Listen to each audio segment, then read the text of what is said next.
5, News 4 tracking a scramble by local health officials to raise vaccination rates as the Delta variant drives cases up across Missouri. The statewide positivity rate sits at 13.5%. That is the highest it's been since January 17th. The Show Me State has added just over 17,000 cases so far this month. That is more than all the cases added in June, and the month of July is only halfway over. With those numbers still rising, News 4 is asking St. Louis City and County if they're planning on bringing back some restrictions, maybe like a mask mandate. News 4's Gabriela Vidal joins us live downtown with the answers tonight. Gabby. Sam, the answer from city and county leaders on a mask mandate is not yet. But today I did learn that there are some businesses, including right here at the Gateway Arch National Park, where there are some masking requirements still in place.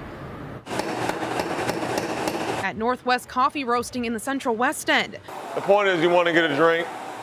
We want to be safe. Owner Jason Wilson is brewing a safe environment by requiring all customers to wear a mask and enter one group at a time when they order inside.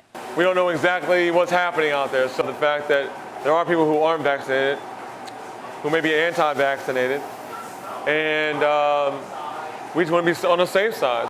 Wilson and some of his customers welcome the idea of more businesses making it a requirement as COVID-19 hospitalizations continue to rise. I'm going to kind of wear a mask wherever I am in public anyway, and especially if the business is asking to, I have no problem pulling out a mask and putting one on. I mean, I had a few people be a little disgruntled about it, but oh well. For patrons at the Gateway Arch Museum, wearing a mask is optional if visitors are vaccinated, but still required on the museum's tram experience. Because that is part of transportation and the CDC guidelines are for transportation, you must wear a face covering at all times. Pam Sanfilippo with the Gateway Arch National Park says it's very possible their protocols could change as COVID-19 continues to threaten unvaccinated communities. So we watch those numbers closely, and should we identify that, yes, things are getting worse in the St. Louis area, if the Park Service guidelines change, we would implement those changes.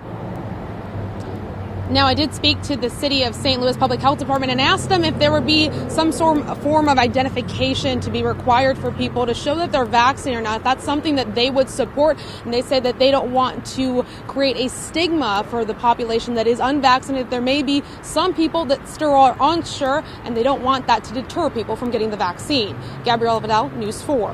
Gabby, thank you.